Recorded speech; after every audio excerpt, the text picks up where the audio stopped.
this place. Psalm 37, verse number 4 is our text. The Bible says, "Delight thyself also in the Lord, and He shall give thee the desires of thine heart." That's a great verse. Sometimes it's misapplied, and we'll talk about that here in a moment. But I want to begin the message by asking you a question. Have you ever gotten some bad advice? I still remember a very distinct episode of bad advice.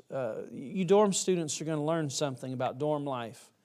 Not only is God going to use it to challenge you and show you your flaws and your shortcomings, but God is also going to use it for you men to give you sermon illustrations.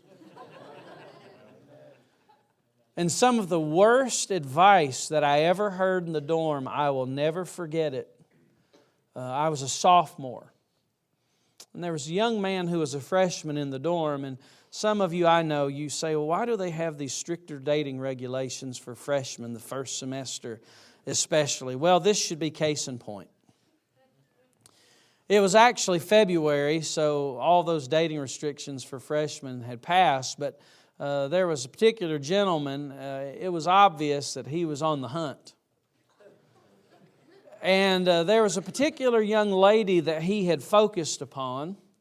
And he said to himself, he thought, I really need to impress her. I wonder what I can do to get her attention for Valentine's. And I'll never forget, this freshman went to the worst possible person in our dorm and asked him for advice. I witnessed it. He would have been better off asking a tree than asking this person for advice. And he went up to the individual. He said, I want to really make an impression on this young lady, and I'd like to ask her to the banquet, and what should I do? It was the worst person to ask. And I'll never forget the response that he got. It was horrible. The fellow said, if I were you, I would go and I would buy a rose. And then I would tape Hershey Kisses to the stem.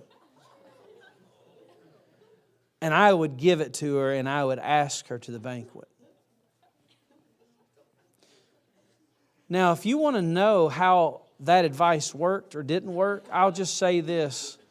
The individual that was told that's still not married today.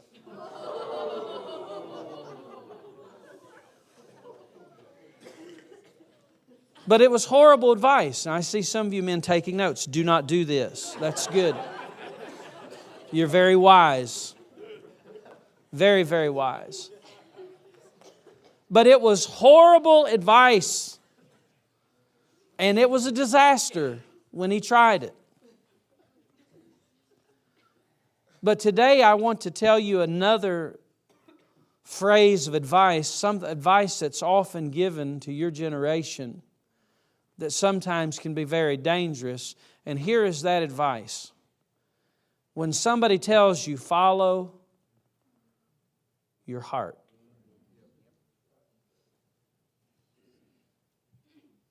That can be some of the most dangerous advice you'll ever hear.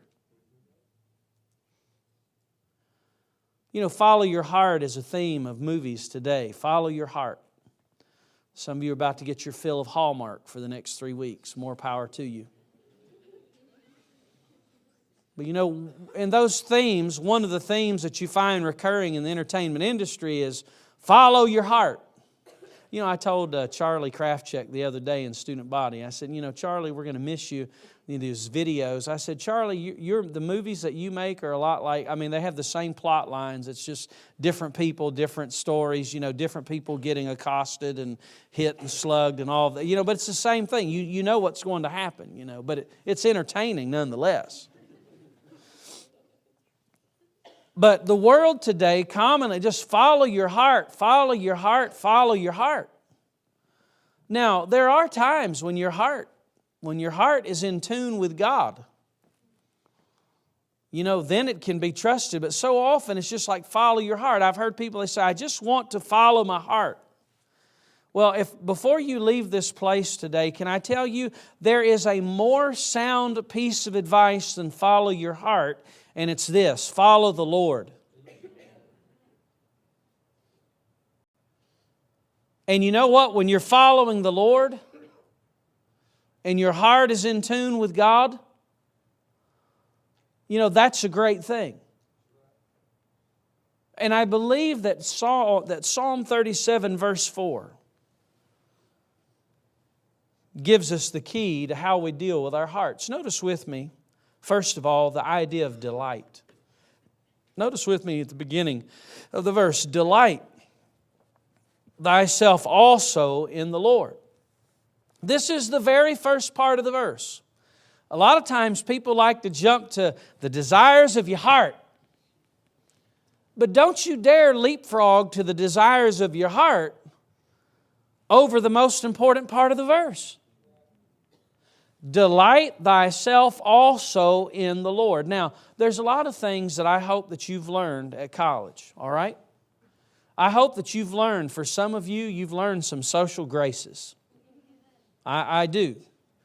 I hope that some of you have learned how to live with a number of people, especially some, like for me, I was an only child. I hope that you have learned more about Greek, and I hope you've learned more about your classes and dispensations. I walked into Brother Lucan's office, and he was grading dispensations, I think it was. Let me tell you, there's one thing that's almost as bad as watching somebody take a dispensations final, and that's watching somebody grade it. And you have learned a lot, but there's one thing that I really hope that you've learned in the last 3 to 4 months on this campus, and here it is. I hope you've learned a little bit about what it means to delight yourself in the Lord. I know it doesn't seem very academic, but it's essential. I would dare say you ask a lot of people today, what does it mean to delight yourself in the Lord? And you would be met with this answer: I don't know. But I think for every one of us here, for every Christian in this room, not only should we know what it means to delight ourselves in the Lord, but listen to me, we ought to experience it. I know in the Christian life we talk about experience and we get really nervous, but I am going to tell you something. It's one thing to know it, but if you don't experience it, listen, you're missing out. What does it mean to delight yourself in the Lord? Well, let me just appeal to the human senses if I could. Let's talk about the idea of taste. Have you ever tasted something that brought you delight? Have you ever tasted a dessert or your favorite meal? Some of you right now, you're dying to go home for Mama's cooking. You're like, this favorite dish that I just miss. And when you taste it, it's going to bring delight to your heart. Listen to me. If you have taste buds and you know what it means to delight in food and you are saved, you have the capability of understanding what it means to delight yourself in the Lord. Psalm 34 and verse 8, the Bible says, "O taste and see that the Lord is good. Blessed is the man that trusteth in Him." Psalm 119 verse 103, "How sweet are thy words unto my taste, yea, sweeter than honey to my mouth." You know, one of the things that I hope you've learned this semester, and if you haven't, I hope you learn it soon, is when you pick up that book that's in your lap on your own and you taste of it and you push away from it and you say, that was good.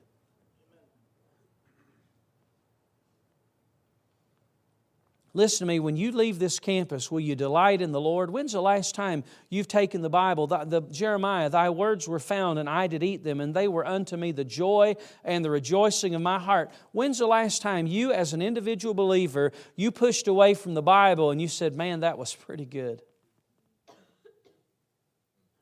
Because if you leave this place and you're not delighting in the Lord, listen to me, don't follow your heart.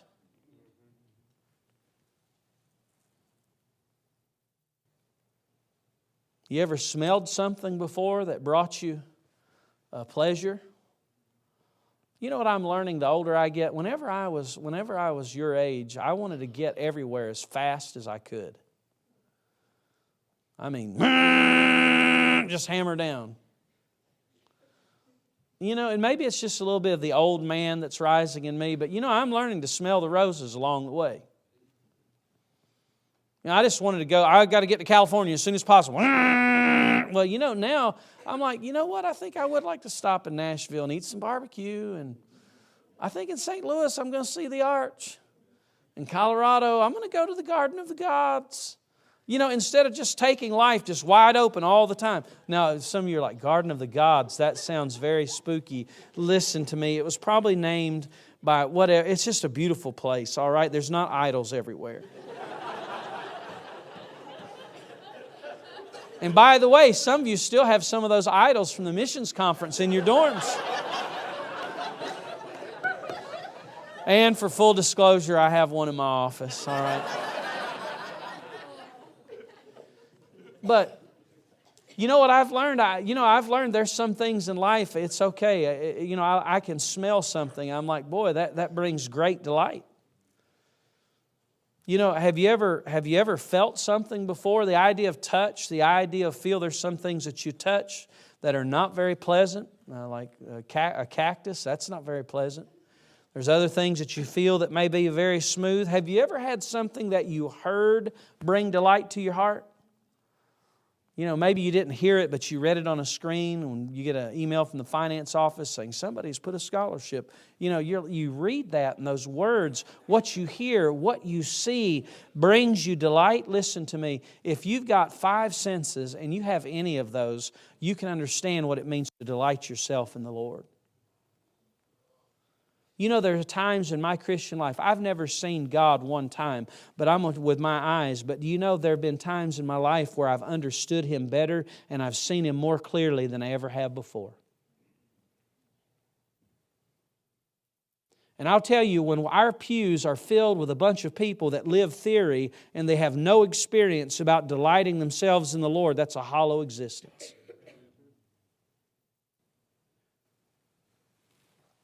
Delight thyself in the Lord. Are you leaving this place hardened? I know you're weary. There's a difference between weariness and hardness. But are you leaving this place where your heart is delighting in the things of the world rather than God? Because if that's the case, listen to me, don't follow your heart. It can't be trusted. Number 1, delight. Number 2, the word desires. Listen, every one of us in this room, your heart has desires. It's a fact. We all have it, just like opinions. Everybody has opinions. You say, how do you know everybody has opinions? Because in dorm devotions, everybody has an opinion. They share it. No, not everybody. Some people don't share it. Some people comes afterwards and say, I didn't want to tell everybody, but can I tell you right now? You know. Not only does everybody have opinions, but everybody here has desires. Listen to me. You have desires right now that what you're going to do over the break, what you're going to do with your life. Things that cause you great joy. Those are your desires. You look at the things in your life that bring you the greatest joy, and you look right around the corner, there are your desires. That's how you find them. But as you think about these desires, let me just tell you a few things that are just words of wisdom along the way. Now again, delight thyself also in the Lord, and He shall give thee the desires of thine heart. Now I'll talk about the verse in a moment, but I just want to give you some baseline things about our desires in general. All right, number 1, my heart can't be trusted in and of itself. You know what? Apart from God, your heart is wicked and mine is too. Jeremiah 17 and verse 9, the heart is deceitful above all things and desperately wicked. Who can know it? Listen to me, you leave this campus not right with God and you're given to your own desires. Listen to me, you're going to get more than you bargained for. It's something when God gives you the desire of your soul, but He sends you leanness in the process. But my desire, in and of, listen, a heart apart from God, your desires, listen to me, they cannot be trusted. Number two is this: my heart is of the greatest importance to God.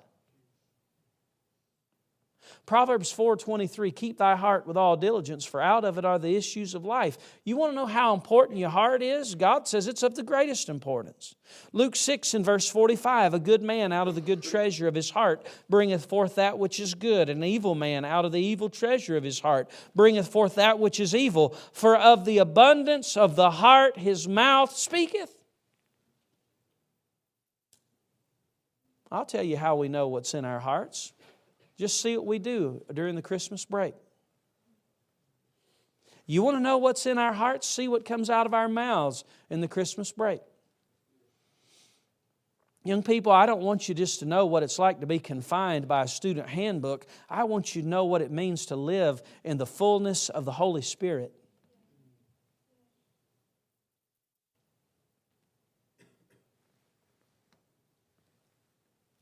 But your heart's of the greatest importance. And for some of you in a place that ought to be an incubator, that ought to be fanning the flame of your heart for God, some of you have managed to end it maybe on a downward note. Listen to me, your heart is of the greatest importance.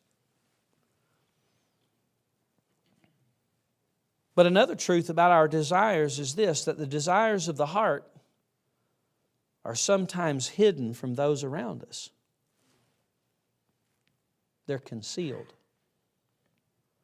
Just because we look the part doesn't mean that our desires... Listen, there's a story behind every person here, and sometimes there's a facade that we put up. We know what's expected of us, and we perform that, but our hearts have a desire that just we hide and we conceal. I think one of the greatest examples of this is found in 2 Samuel chapter 13, when there was a man named Amnon who had a sick desire.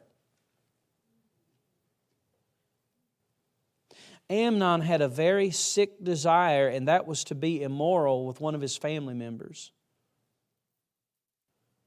And the only person he confided in, Jonadab, was the very one who led him to his own destruction. That wasn't publicized. The king's son did not publicize his desire. It was hidden from the vast majority of people. And you know what? Just because a desire is not immediately seen doesn't mean that it's there. And I wonder if there's some here today, there are hidden desires that if mom and dad knew or people around you knew, perhaps they would be shocked and they would be appalled. Listen to me. It did not end well for Amnon, and it will not end well for you.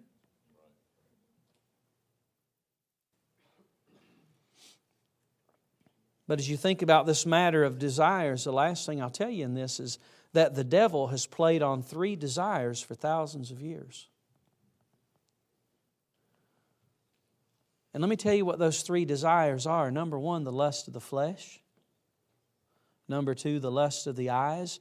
And number 3, the pride of life. You ever heard the phrase, if it ain't broke, don't fix it?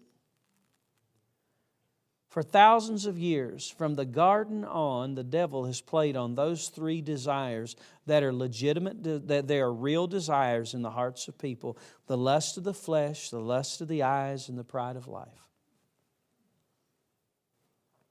And can I tell you, those 3 desires will lead you astray. And those 3 desires are temptations that the devil tempted Jesus with, and he'll tempt you. I want to ask you, are some of those desires really pouring out? I mean, it may be on the inside and it's been suppressed, but it's raging on the inside, the lust of the flesh.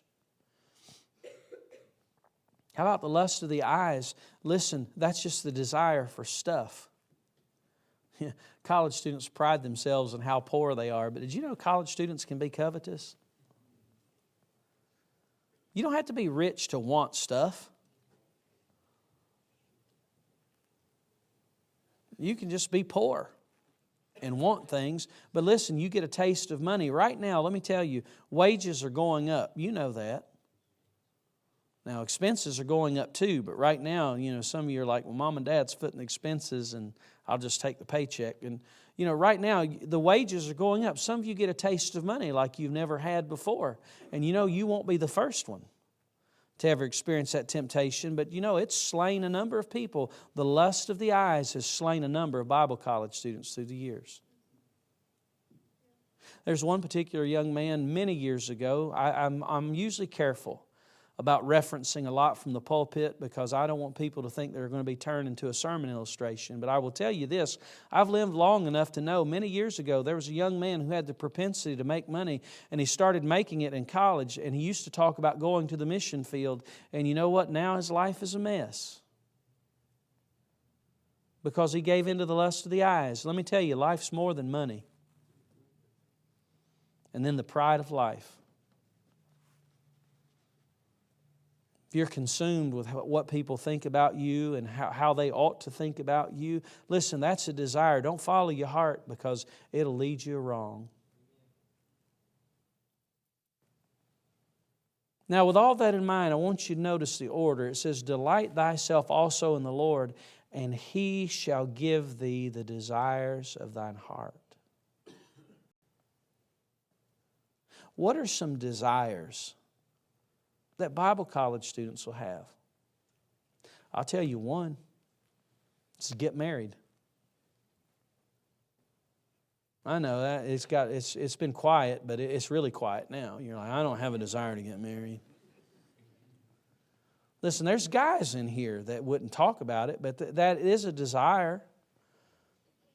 Well, the key is step one, delight thyself also in the Lord. Do you know I've talked to a number of people that were single beyond, right out of college.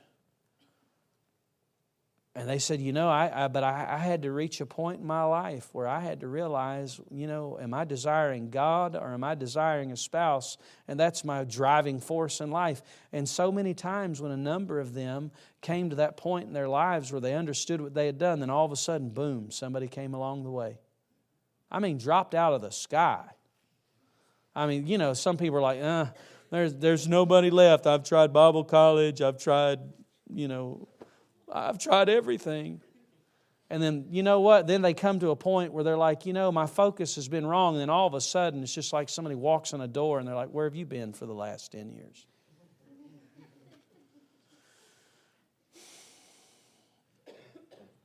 Do you desire to be in the right place, doing the right thing 10 years from now?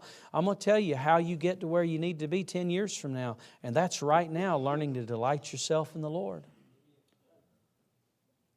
And then when God opens a door of service for you and you say, I have to pinch myself, I can't believe that. I'll tell you the key is just delighting yourself in the Lord along the way rather than being disgruntled about what you don't have. Number one, delight. Number two, desire. But number three, the last thing is direction.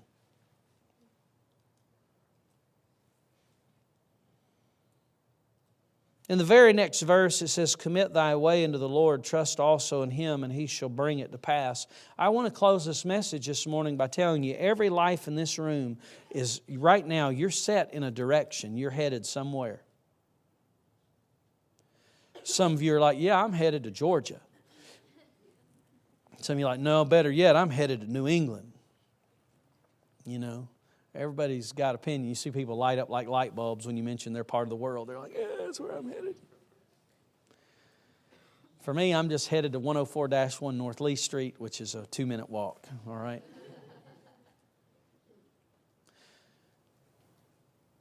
But the truth is you're really headed somewhere. The Bible likens it to this in Proverbs 4 and verse 26. It says, ponder the path of thy feet, and let all thy ways be established. I love the word ponder. Being raised in the hills of North Carolina, words like yonder and ponder, I understand those. I could sit in an old general store and an old man say, I'll ponder that. I understand. Think about it. Hey, before you leave this place, I want to ask you, would you just take a moment to think about your direction?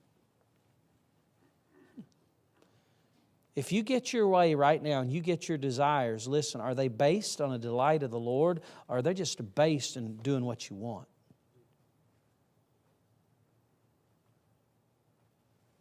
You ever walked through a yard before and you didn't watch where you stepped?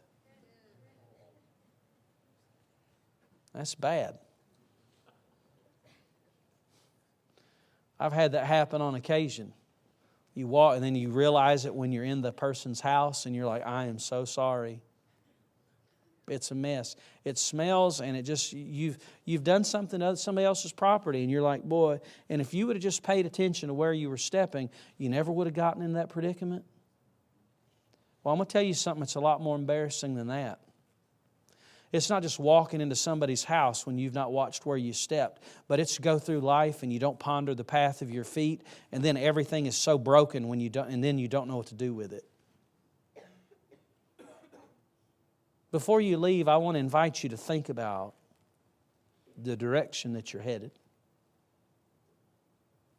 Will you leave here delighting in the Lord, or will you leave here, I'm more concerned about the desires of my heart than I am about delighting in the Lord? If that's the case, you better watch out. You know, as I close the message, I just want to impress upon you the importance of order. The desires of my heart. No. Number one, delight thyself also in the Lord, and He shall give thee the desires of thine heart. You got to pay attention to the order. You know, when I came to college, I had never shaved with a razor before. It's the truth. And you know, and my dad passed away when I was 15. You know how I learned to shave? I learned by watching my roommate. You just go into the bathroom and act like you're piddling, but the whole time you're watching him. Messing with a dish or wash rag, or, you know, straightening up my stuff, and I'm just watching him. He was one of these guys with 5 o'clock shadow. You know, shave at 10 o'clock or 8 o'clock in the morning, and he's got to shave by chapel again. He had that thick of a face. Got to learn from the best, you know. And I would sit there and I'd piddle around and I would watch, and I noticed that there was an order. I learned through the power of observation. Number one, wet your face.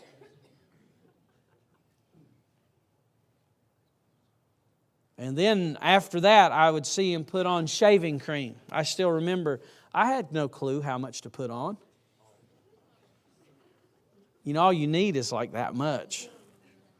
But my first experience was like a palmful, you know. People probably looking at me and they're like, what is his problem? And then after you put that on, then you take the razor and you shave. And then after that, you wash yourself off. And you may even put on some other stuff that, I don't know, reinvigorates your face or makes you die in pain from where you cut yourself. It's called aftershave. But there's there is an order there that, listen to me, if you don't pay attention to the order, you will pay the price.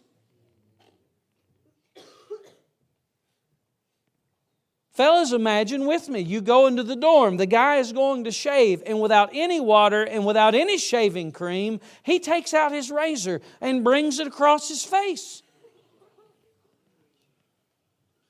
We would say that's bad. Bad things are going to happen. And it's so true. It's so true. And the same is true when you follow your heart and you don't delight yourself in the Lord. Except the problem is a lot worse in the latter case. You go the wrong order of shaving, you're a few Band-Aids and the antiseptic sticks away from getting healed up in a few weeks. But you leave here and you don't delight yourself in the Lord and you just do what's in your heart, a broken marriage, a huge mistake that scars you the rest of your life, that's what's ahead. So I beg you, don't follow the worst advice. That advice being follow your heart. Listen to me. You follow God. And you delight yourself in the Lord, and then when He gives you the desires of your heart, you enjoy those things and you go forward following the Lord. You better think about